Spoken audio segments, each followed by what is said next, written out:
Hi, Roy here, and welcome again to another edition of the Right Has Left podcast. I am your host, Roy Garten, and we have got, a lot of stuff to cover. This has been one roller coaster week with the Trump administration. And I want to start off with breaking news. And that is the fact of the matter is that Trump has accused 6 Democratic lawmakers of seditious behavior, punishable by death, after they released a video urging U.S. service members to refuse unlawful commands. This is really bad and dangerous to our country. Their words cannot be allowed to stand. Seditious behavior from traitors. Lock them up, Trump wrote on social media. The 6 lawmakers, all of whom have served in the military or intelligence community, called Trump's remarks dangerous and said they accounted to threats against elected officials. No threat, no intimidation or call for violence will deter us from that sacred obligation, they said in a joint statement. Now, the video that Trump is referring to was made by the 6 Democrats. If you haven't seen it, here it is. I'm Senator Alyssa Slotkin. Senator Mark Kelly. Representative Chris Deluzio. Congresswoman Maggie Goodlander. Representative Chrissy Houlihan. Congressman Jason Crow. I was a captain in the United States Navy. Former CIA officer. Former Navy. Former paratrooper and Army Ranger. Former intelligence officer. Former Air Force. We want to speak directly to members of the military And the intelligence community. Who take risks each day To keep Americans safe. We know you are under enormous stress and pressure right now. Americans trust their military. But that trust is at risk. This administration is pitting our uniformed military, And intelligence community professionals. against American citizens. like us. You all swore an oath. To protect and defend this Constitution. And right now, the threats to our Constitution aren't just coming from abroad. But from right here at home. Our laws are clear. You can refuse illegal orders. You can refuse illegal orders. You must refuse illegal orders. No one has to carry out orders that violate the law. Or our Constitution.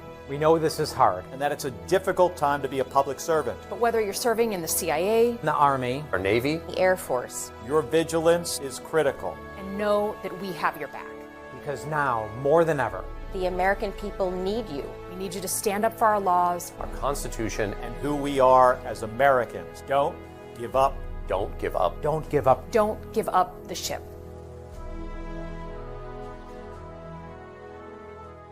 The video by Democrats, which was shared by Michigan Senator Alyssa Slotkin, features Arizona Senator Mark Kelly and Representatives Chris Deluzio of Pennsylvania, Maggie Goodlander of New Hampshire, Chrissy Houlihan of Pennsylvania, and Jason Crow of Colorado.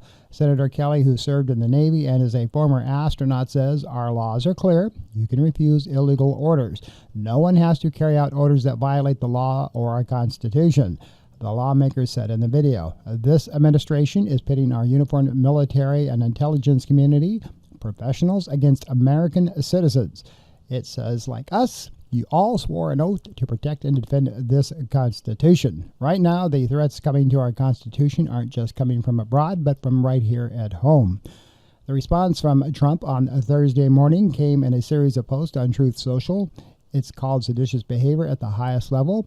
Each one of these traitors to our country should be arrested and put on trial.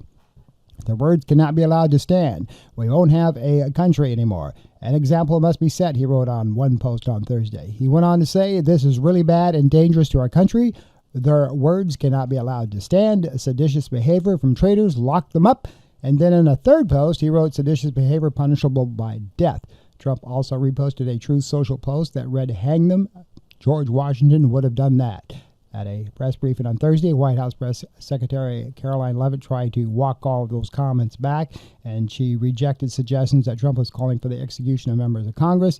She said many in this room want to talk about the president's response, but not what brought the presidents into responding in this way, she said, accusing lawmakers of encouraging military personnel to defy lawful orders. Now, let me kind of explain some of this. Number one, the 6 Democrats were exercising their First Amendment rights. Secondly, what they said was true. If they feel that whatever is happening, if they're getting orders that violates the Constitution of the United States, by law, and by the Constitution, they can refuse those orders. Now, let me give you an example. I have a friend who is in the National Guard. They did time over in Kuwait and came back. They're just about ready to get out of the Guard. They've done their time. But in just a conversation on a scenario basis, I said, let's have an example. Let's say you became a federalized in the National Guard, and you had to go and you had to help round up immigrants, and you had to pull some family members from a home, and the children were left unattended, like recently happened, or you were ordered to some immigrants are getting a hand, and you were ordered to take them down with tear gas, or in the worst case scenarios, make them unalive. Would you do that? And this person said, no, I could never do that. So, the Constitution is very clear about, using our military against our own people here on the soil. So, would that person then be committing seditious behavior, or should they be hung from the highest tree? Should they be shot and put on trial because they refused a lawful order that they felt it was violating the Constitution against our own Americans on our soil? See, that was, of course, a scenario. I'm not saying that happened or would happen. It came very close, and we've seen, ICE taking families away from children and left the children there unattended. But see, this is what the Democrats are talking about. How far can one go here on our own American soil before they know that the Constitution is being violated? That's what these people who have served our country very proud are talking about. Trump says, hang them. So, it's pretty damn sad that you have to, deal with stuff like this. So, I mean, it really, really is. So that is kind of a breaking news story there, and I think that this is absolutely crazy that Trump would say something like that. Now these Democrats are having to have full-time 24/7 protection because you know how Trump's little MAGA people are. What he says is gold. When they say jump, they say how high. I mean, you saw the demonstration when Trump said his election was stolen, and they all stormed the Capitol. These same MAGA people who, I don't know how far the critical thinking skills goes, but obviously not very far. They may now go out and try to do something to these 6 Democrats. So all of them have now stepped up security, not only at the Capitol and not only at the House of Representatives, but now at their own homes too, because of Trump's stupid remarks like that. These people have no thinking skills. Okay, we'll go right after them because you said so. Let's go and alive them. And it's sad. So. Another a little bit brighter news, employers have hired far more workers than expected in September, defined a sharp slowdown over the summer that appeared to cool off the labor market. The U.S. added 119,000 jobs in September, according to data from the U.S. Bureau of Labor Statistics. That figure marked an acceleration from previous month and has exceeded an average of nearly 100,000 jobs added per month over the first half of 2025. Now, in case you're wondering why it says September, of course, to the government shutdown, we didn't have that data yet. Now that the government has reopened, they are now able to collect this data. So that's not bad news there. And I will report good news, positive news. I'll report news on Democrats have screwed up. So, all of those shows called The Right Has Left. If there's something else on the other side, I'll bring it up. All right. So the unemployment rate, however, ticked up 4.4%, which marks the highest level since October of 2021. Still, the unemployment rate remains low by historical standards. Now, a stock market sell-off over recent days underscored the uncertainty looming over the economy as some investors warned of a AI bubble. Blockbuster earnings unveiled by chip giant NVIDIA late Wednesday, however, appeared to rebuke such concerns. Should recent layoffs at major companies worry you? Experts weigh in mass layoffs at corporate giants like Amazon, UPS, Verizon in recent weeks have drawn attention to a sluggish labor market. Now, I'll say that even here in Florida. Frito-Lay has laid off over 500 people. And Amazon is also doing some cutbacks here in the state of Florida, where they have a lot of warehouse and distribution sites. So it is true. gas has gone up here 23 cents. It jumped just a couple days ago. It jumped overnight, 23 cents a gallon. I don't know what's going on, but again, our economy is not by any means, way, shape, or form 100% come back. But, so this is kind of mixed news. Jobs are up, but so is unemployment. Inflation is still ticking up. So you have to read that with a, pretty much a, not a crystal ball, but a grain of salt, I guess you want to read that economic report, because, things are just kind of going around and around. So now let's move on to our president, Donald Trump. All right? Because the Trump administration has just released their list for their new ballroom. And it's kind of interesting what we're going to be seeing here with this ballroom, who are the contributors. And let's take a look at that. I'm going to stay on the slide here. You can take a look at how it's broken down there. So and the reason I bring this up is because it almost appears this ballroom is a pay-to-play type of thing. I don't know how else to put it. Now, Trump himself said he was going to, build this ballroom at no expense to the taxpayers, and he was going to do it himself. He hasn't put in one dime yet, but he's had all of these billionaires and corporations put money in. And Elon Musk, he's kind of, missing from all of this. And he's one of the, richest men in the world. He hasn't put a penny in either. But you look at these corporations and these individuals, and it kind of raises an eyebrow. Now, we don't know how much, who contributed to what and how much, because they won't release those figures. They just release the corporations and their names. And let's take a look at Comcast. Well, they owned NBC, and you wonder, like, if we put all this money in, will the FCC lay off of them a little bit, in exchange? I'm not saying that's happening, but you can see the appearance here, all right? And it is it makes you really wonder. So let's just take a look at a few people here on this these figures. Benjamin Leon Jr., he's a Cuban-American founder of Miami-based Leon Medical Centers, is Trump's nominee for U.S. ambassador to Spain. OG. Kelly Loeffler and Jeffrey Sprecher. He's a former Republican senator from Georgia. Loeffler heads Trump's Small Business Administration. Her husband is CEO of the Energy Market Intercontinental Exchanger Corporation and chairs the New York Stock Exchange. The couple faced scrutiny in 2020 for dumping substantial portions of their portfolio and purchasing new stocks, including in firms making protective equipment, after Congress received briefings on the severity of the coming coronavirus pandemic. The Lutnick family, that's another one. Howard Lutnick, if you're not familiar with him, is Trump's Commerce Secretary. He's a crypto enthusiast. He once headed the brokerage and investment bank of Cantor Fitzgerald. They're all billionaires, all rich. Booz Allen Hamilton, well, he's a major defense and national security technology firm with extensive government contracts. It paid fines to settle lawsuits with the Justice Department under Biden. Now, Booz Allen Hamilton agreed to pay more than $377 million in 2023 to settle allegations that improperly billing costs to its government contracts.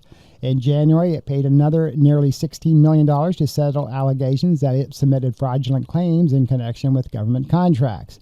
Lockheed Martin Corporation, of course, they're a massive defense contractor. They have huge government contracts. So, hey, thanks for giving us all those contracts. Let's put a little money in here to help pay for that ballroom. Wink, wink, wink, wink. It said in a statement that it is grateful for the opportunity to help bring the president's vision to reality and make this addition to the People's House. The People's House. Okay, it's a People's House, so all these people who are putting these billions of dollars and millions of dollars into the new addition of the ballroom after he destroyed some of the White House itself to put up this lavish thing to entertain the rich and famous and who's who in the world. Well, yeah, that's a good little comment. Stephen A. Brody. Now, he's another one, a biotech entrepreneur and co-founder of the chemical manufacturing company ProLite. Brody and his family donated to Trump's 2024 presidential campaign and affiliated committees. Brody and his brother Donald were convicted in 2002 of circumventing United States sanctions on Cuba. Charles and Marissa Casella, there are also donators, and Charles Casella is the co-founder of the blockchain from Paxos. He and his wife are philanthropists, I can't talk today, who have advocated for financial technology sector deregulation. Jay Pepe and Emalia Fajulu, they're also longtime Republican donors and Palm Beach residents. The couple controls U.S. sugar refining interests. That includes the Domino brand. Edward and Sherry Glazer, members of the family that owns the NFL's Tampa Bay Buccaneers and has a controlling stake in the Manchester United Football Club. The couple donated Trump's campaign. Edward is the founder and CEO of U.S. Property Trust, which operates shopping centers, and the car dealership company U.S. Auto Trust. Harold Hamm, he is a billionaire oil tycoon and a pioneer of hydraulic fracturing, heads up the oil producer Continental Resources. He's praised the Trump administration for aggressively moving to purchase oil to replenish the strategic petroleum reserve stockpile. A little side note on that comment, well, Trump just gave the okay for start drilling more off the coast of California, violating economic and, I shouldn't say economic, but environmental policies that were in place there. He's just going to start opening up all those offshore oil fields. So much for the animals that live there and the birds. You can just move aside while we drill, baby, drill. Steven Schwartzman, Palm Beach resident and chair and CEO of the Blackstone Group, a global private equity firm that he helped establish in 1985. Schwartzman has donated to the Trump and his PACs previously and led his first-term president's Strategic and Policy Forum.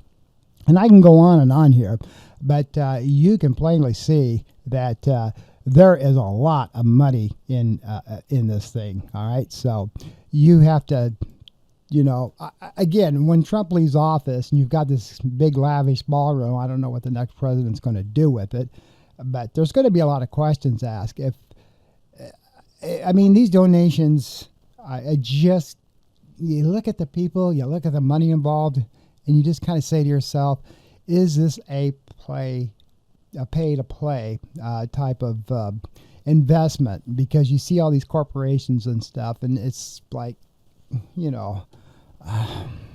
it's pretty scary. All right, so moving on, we've been talking about Trump and his ballroom. How about if we now talk about Trump and his recent receivership of the prince that came to visit him? Yeah, in his first visit to the White House since the murder of journalist Jamal Khashoggi, Mohammed bin Salman received a warm welcome from President Donald Trump, who contradicted U.S. intelligence and said that the Saudi crown prince knew nothing about the killing. You're mentioning somebody that was extremely controversial, Trump said Tuesday in response to questions from a journalist about Khashoggi. Before I move on, watch this little clip of Trump receiving the crown prince. And I'm very proud of the job he's done. What he's done is incredible in terms of human rights and everything else. And he's the crown prince, the future king, and I just want to pay my greatest respect to your father, the king, who is an amazing man. I met him early on. He greeted me at the airport at an age that was pretty high up there, and it was about 117 degrees, and he was standing on the red carpet as I came out of the plane. And he's amazing. And when I met his brilliant son, it was at the Oval Office. Shortly thereafter, you came in representing the country, and I called the father. I said, this guy is fantastic. And I don't know if that helped you or hurt you, but obviously it couldn't have hurt too much, because here you are, right? Now, Trump went on to say a lot of people didn't like that gentleman that you're talking about, whether you like him or not. He or didn't like him, things happen. He said, things happen, so he got killed. But, this crown prince sitting here, he knew nothing about it. So it's kind of interesting there that he would not know anything about that. It has been proven that he did know something about it and perhaps maybe ordered the killing, but Trump says he didn't know anything about it. Trump began his remark by saying that he was proud of the Crown Prince in terms of human rights and everything else. Crown Prince Mohammed, who is 40 years old, became the international para after the 2018 murder of Khashoggi, a fierce critic of his government. At the time, Trump defended the Saudi government even after the CIA concluded that the Crown Prince himself ordered the killing. Trump lashed out at a reporter from ABC News who asked the Crown Prince about Khashoggi's death and about criticism from the families of the victims of the September 11th, 2001 attacks, and many of whom have long pushed for answers on the Saudi government's potential ties to the attackers. The bottom line on all of this with the Saudi Crown Prince is this. The Trump family, and of course Trump says, well, I don't know what my kids do. That's their business. Of course he knows what they're doing. But the reason for this visit is there are billions and billions of dollars tied up over in Saudi and the Saudi Arabia area, and especially with dealings with this guy.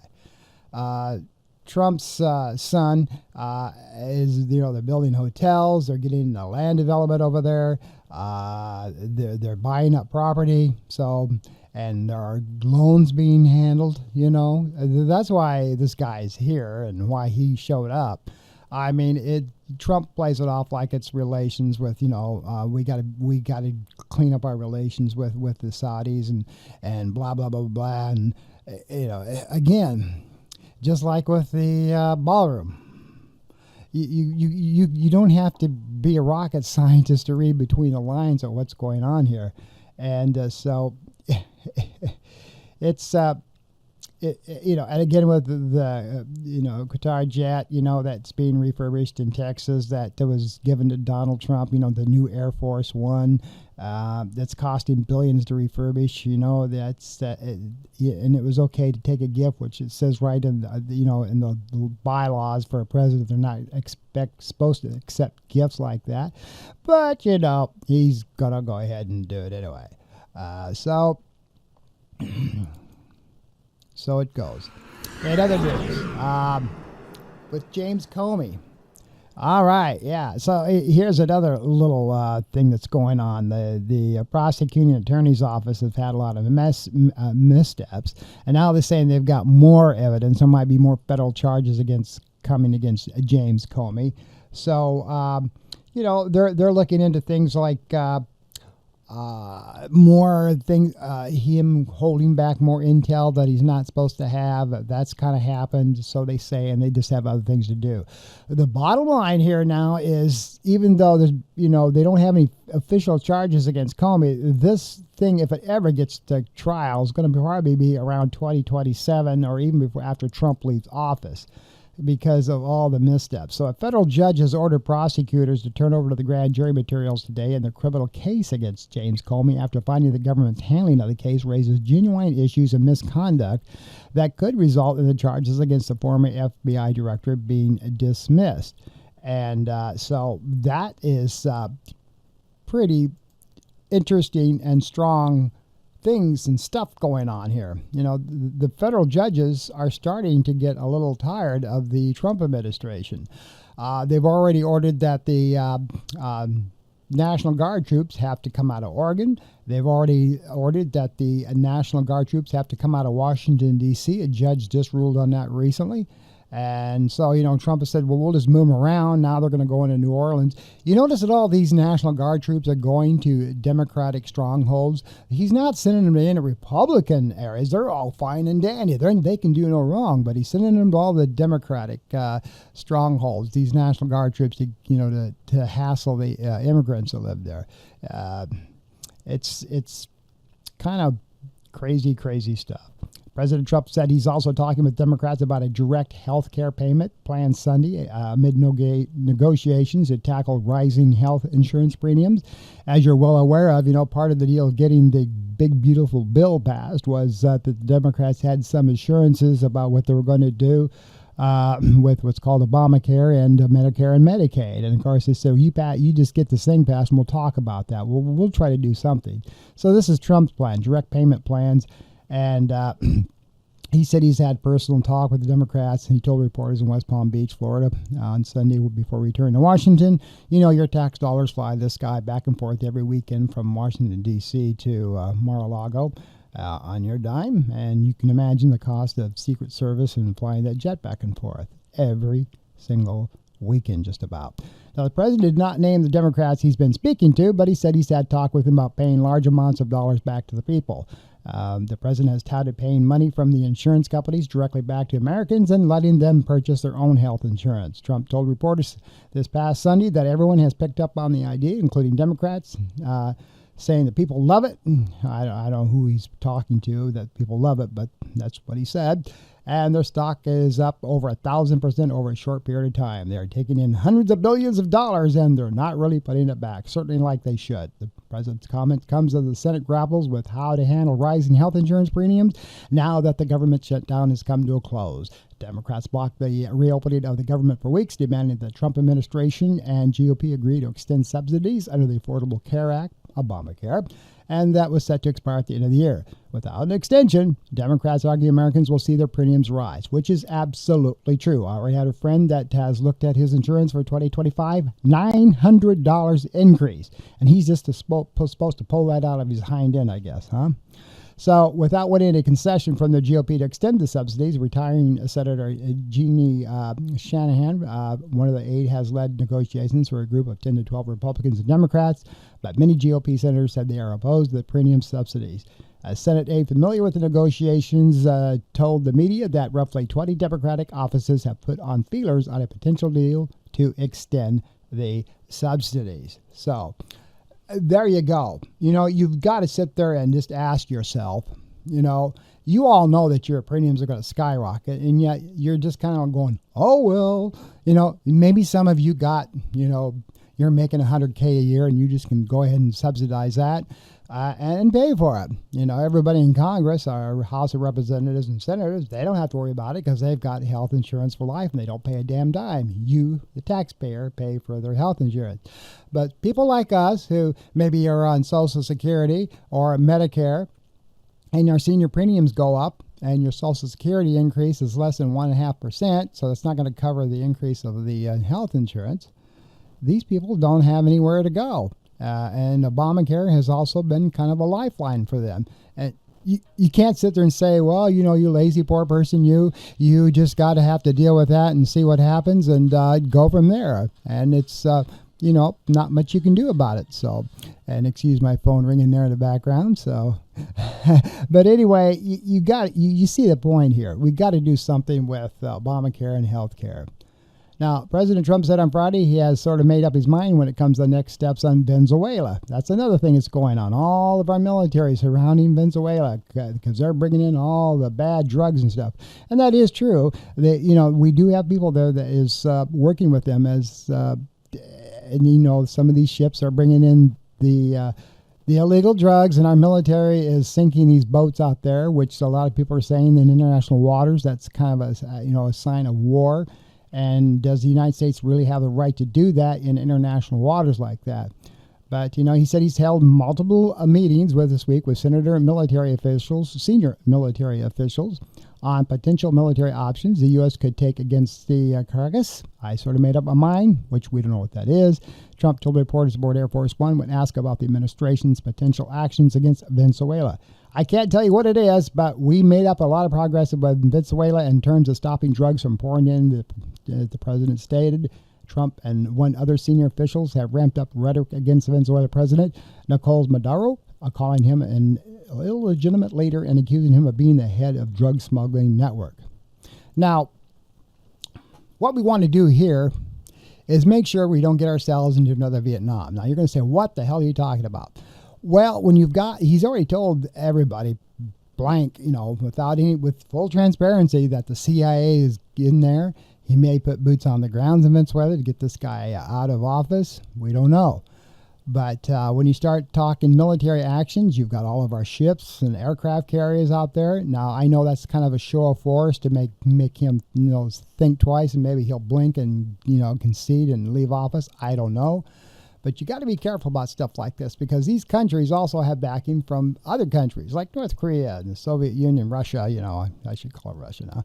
And so things like that you got to be careful about. Now, this is all great and fine and dandy that we've got, you know, military, you know, force and showing out there, and it makes people wonder, like, we better watch what we do. And I am totally in support of controlling the illegal drugs that come out of there. Dear God, I mean, what our kids go through and stuff, I mean, as far as that goes, that's fantastic. And, if he has to, he's been in the rules a little bit to get rid of the drugs and the illegal drugs that are coming in the United States. Okay, we walk a fine line there. But, you got to be careful when you're talking about huge military impact on a country like that, because other countries will take notice and want to know, what are you really doing there? So that's where you've got to perhaps be just a little careful. All right? Now let's move on to our top story. And our top story, of course, is Donald Trump signing the legislation that releases the Epstein Files. Yay! It has been done. So, President Donald Trump signed legislation Wednesday that compels his administration to release files on convicted sex offender, Jeffrey Epstein. Bowing to political pressure from his own party, he initially, after resisting all those efforts, Trump could have chosen to release many of those files on his own months ago, but Democrats have used the Epstein issue, which affects him far more than the Republican Party, in order to try and distract from our amazing victories. That's what he said. Okay, I'll sign it, but this just takes away from everything great that I've done, and I'm going to go ahead and do this, but the Democrats are going to be sorry that they did this, because that list has a lot of Democratic names on there. Not talking about the Republicans are on there, but the Democratic names. And as the Democrats have said, we don't give a crap whose names are on there. If they are on that list and they have been, raping and doing terrible things to underage girls, they should pay just like anybody else. I don't care who they are, Democrat, Republican, Independent. A lot of these Democrats have been saying that. And so the Republicans have gotten behind it, So, if you're on there, too damn bad. And, so far, and again, I have to keep reiterating, Trump is not accused of anything. Yes, his name is on there, but he has not been proven to done anything. His association with, so far, Jeffrey Epstein seems to be in name only. So, please understand that. Donald Trump is not guilty of anything other than by his name by association. That is all, so far, that we know of. So, you got to understand that. So, he did sign the bill, and now the files have got to be released. They've got 30 days to release these names. So this guy right here, Pam Bondi, said she's going to follow the law, and but she also sidestepped a lot of stuff. Watch this brief clip when a reporter asked Pam Bondi, when she had a recent news conference, about other things. Of course, they're going to ask her about Trump signing the bill. Pam Bondi didn't know what to say. She was sidestepping, but listen to this. The Epstein Files, does the new investigation by the Southern District of New York U.S. Attorney prevent the department from releasing all of the remaining files? So we have released over 33,000 Epstein documents to the Hill, and we'll continue to follow the law and to have maximum transparency. Also, we will always encourage all victims to come forward. What are the next steps, Madam Attorney General, for the DOJ regarding what we assume President Trump will sign into law with the Epstein Files? Is this going to be on the Justice Department website? What are you doing here over the next 30 days as we understand it? We will continue to follow the law with maximum transparency while protecting victims. Yeah.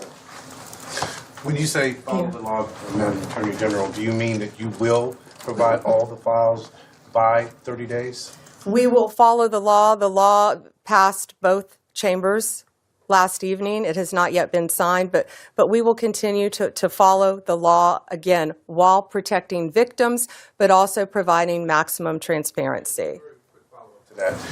Madam Attorney General, the DOJ statement earlier this year saying that the files would not release mentioned the fact that the review of the documents and the evidence did not suggest that any additional investigation of third parties was warranted.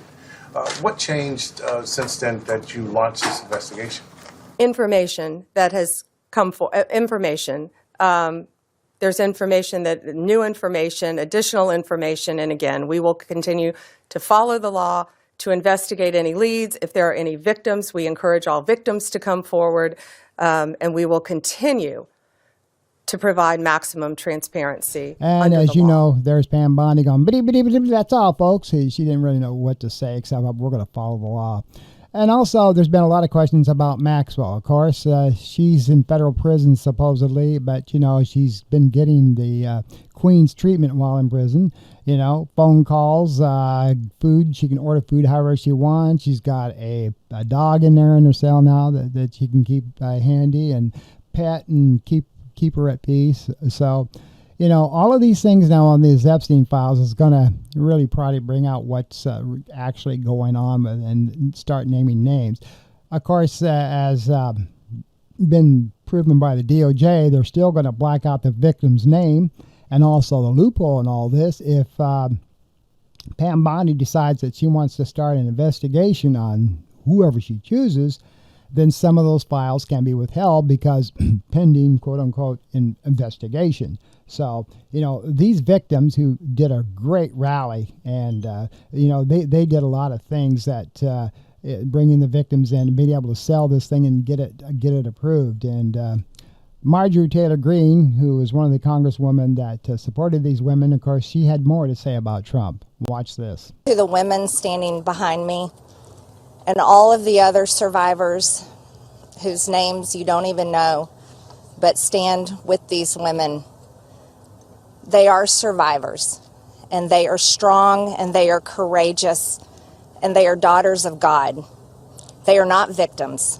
These women have fought the most horrific fight that no woman should have to fight, and they did it by banding together and never giving up.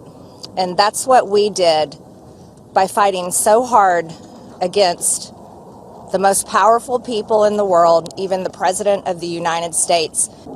I was called a traitor by a man that I fought for 6 years for. And I gave him my loyalty for free. I won my first election without his endorsement, beating 8 men in a primary. And I've never owed him anything, but I fought for him for the policies and for America first. And he called me a traitor for standing with these women and refusing to take my name off the discharge petition. Let me tell you what a traitor is. A traitor is an American that serves foreign countries and themselves. A patriot is an American that serves the United States of America and Americans like the women standing behind me. And I want to tell you that this only became possible today because the American people whom we serve as representatives here in Congress demanded that this vote happen, and they put more pressure on every single elected politician in this city than has ever been put on them. Now, Lauren Boebert of Colorado, she used to be part of the little gang there. Well, you know, Trump tried to wine and dine her in the Situation Room to get her to vote against releasing these files, and she couldn't be sold on it either. She says, I side with Marjorie Taylor Greene. I'm going to support these files being released. So that backfired on Trump, too. And, of course, Trump's social media post, what's next for the Epstein files after Trump's social media post? He said, whatever the release, let's just move on. You know, he wants to move on, and I want you to know all the great things that I've done. Trump hates anything negative about him, as is plainly to see. You know, he'll badmouth the press, especially female reporters, and, you know, he's throwing Marjorie Taylor Greene under the bus, and Boebert, he's mad at her now because she didn't support him. You know, this guy is unbelievable. You know, I've never seen a president like this. If you don't do what he says, he makes your life miserable. It's not fair. You know, these people in Congress and the Senate, they're supposed to represent us, the American people, not represent Donald Trump. And this is, like I said, this is not the Republican Party that I once knew and belonged to. So it's just sad. And like you said, well, this is all going to, you know, come back on the Democrats. So when they get into this, so we'll just have to wait and see what happens. So let's take a look at some things that are going on here in Florida. And we're going to start with Corey Mills. The House Ethics Committee opened an investigation Wednesday into Central Florida's Congressman Corey Mills, while a measure that would have formally reprimanded the embattled Republican and stripped him of his committee assignments failed to advance to a full vote. The ethics panel said its probe will consider a variety of allegations, including whether Mills engaged in sexual misconduct or dating violence, violated campaign finance laws, and improperly benefited from his office. The investigation came after GOP Representative Nancy Mace of South Carolina said she's going to introduce a resolution to censure Mills and kick him off the House Foreign Affairs and Armed Services Committee. And lawmakers later voted to refer the censure resolution to the House Ethics Committee, which effectively put the formal reprimand on pause. Mace took issues with a wide swath of accusations against Mills, including allegations that he profited off federal contracts while in office and misrepresented his military record. A North Florida judge recently issued a restraining order against Mills, prohibiting him from coming within 500 feet of an ex-girlfriend's home or workplace. Mace called the Ethics Committee's announcement that it was forming an investigative subcommittee to examine the matter of a naked attempt to kill her resolution. Common sense tells us that we don't need an investigative subcommittee to decide if Corey Mills, who a court found to be in immediate and present danger of committing dating violence against a woman, should even serve on a committees related to national security, she wrote in a social media post. Now, Mills, who represents Seminole County and parts of Volusia County, called for the censure resolution to be referred to the ethics panel, adding that he will cooperate with the probe and the accusations will be proven to be false. So what's going on here with Corey Mills is this guy, he's been in a huge amount of trouble for the last several years here in the state of Florida for sexual misconduct and battery, and having troubles with his girlfriend, and his girlfriend, ex-girlfriend I should say, man, she just turned everything upside down and went public with all this, and this is what's causing his downfall. And now, I mean, it was on a state level. Now it's going all the way to, Congress itself and the Ethics Committee. So we're just going to have to, wait and see what happens here with him. But guy's in a lot of trouble. So something else that's going on here, too, is this lady here. Now, she's a Democrat. See, I told you I would, if it involves Democrats, too, I will talk about them. So this congresswoman for Florida, U.S. Representative Anna Paulina Luna, wrote on the next post that House leaders should not protect Republican women who's having a lot of issues and should not seek re-elections, while U.S. Representative Kat McCormick joined and criticized swampy backroom talks aimed at protecting a GOP member facing his own ethics issues. Specifically, the House Ethics Panel said it would probe. Oh, and this is about Mills, excuse me. And let me start over here. Cut all that out. And we're going to start right here with the pickup. 3, 2, 1. Now, what's going on with Democratic Representative Sheila Shrilvis McCormick of Florida has been indicted by a federal grand jury on charges of stealing $5 million in Federal Emergency Management Agency funds, which she is accused of laundering to support her 2021 congressional campaign. The indictment was announced by the Justice Department on this past Wednesday. The indictment alleges that McCormick, who is 46, and her brother, Edwin Shrilvis, who is 51, received a $5 million overpayment in FEMA funds directed to the family health care company in connection with a contract for COVID-19 vaccination staffing in 2021. Now, this woman, as I said, is a Democrat from Florida. She's in a lot of trouble. Now, what is going on here, as I just mentioned, that it's basically embezzlement. That's really what it is. And so her and other co-defendants allegedly conspired to use the overpaid funds to benefit her campaign. So she took the $5 million that the government gave her for the COVID vaccinations and the marketing thereof, and she took that money and put it into her campaign, which is obviously illegal, according to the Department of Justice. Now, they further are alleged to have arranged a series of straw donors that included their friends and relatives to funnel the COVID-19 contract money in the form of donations to her campaign, using disaster relief funds for self-enrichment. Of course, is particularly selfish, cynical, and crime, according to Attorney General Pam Bondi. And, of course, Pam Bondi, being that this person is a Democrat, she is just jumping all over it. So when it comes to the Republicans, she doesn't talk very much. But when it comes to her doing something with the Democrats, she is out there front and center and, courting the media. And that's what Pam Bondi likes to do. She said, no one is above the law. How many times has she said that? I think that's one of her most standard statements, no matter who it is. When she's on camera, nobody is above the law. Least of all powerful people who rob taxpayers for personal gain. And we will follow the facts in this case and deliver justice. If convicted, McCormick faces a maximum sentence of up to 53 years in prison. Of course, she did not immediately have an attorney listed representing her on this case docket as of this past Wednesday, nor did she have any comments. So, the federal investigation dates back to the Biden administration. Multiple current and former administration officials told media the House Ethics Committee said publicly in January 2025 that it was also investigating McCormick after receiving a referral from the Office of Congressional Ethics.